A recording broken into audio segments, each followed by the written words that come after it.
outlook mo for this team na may gustong patunayan for season 100?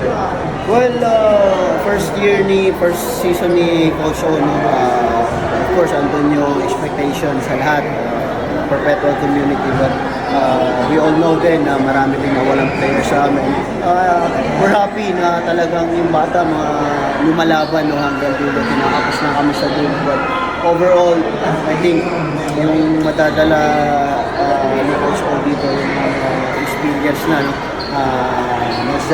it's a long journey para sa kanya, no?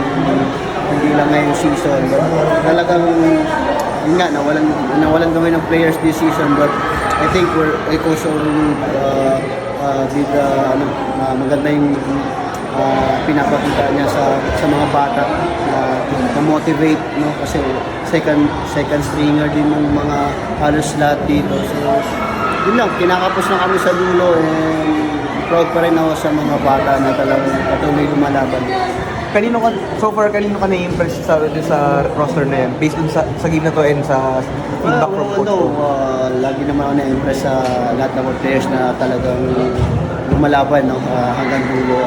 For me, siyempre, ito si Pagaran, no, last season niya, siya yung pinaka gusto kong i-push, no, yung sarili niya, kasi after his career dito, gusto ko maganda yung career niya after his college career. And of course, si Mark Cruz, no, very promising for us.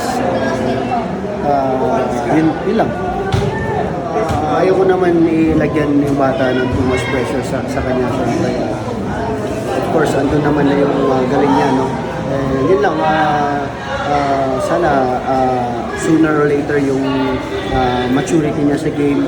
Siyempre, rookie pa lang siya ngayon, but yung pinapakita niya, parang veteran. Yun na, pag down the stretch, balang araw makukuha na din yung takeover, magti-take over siya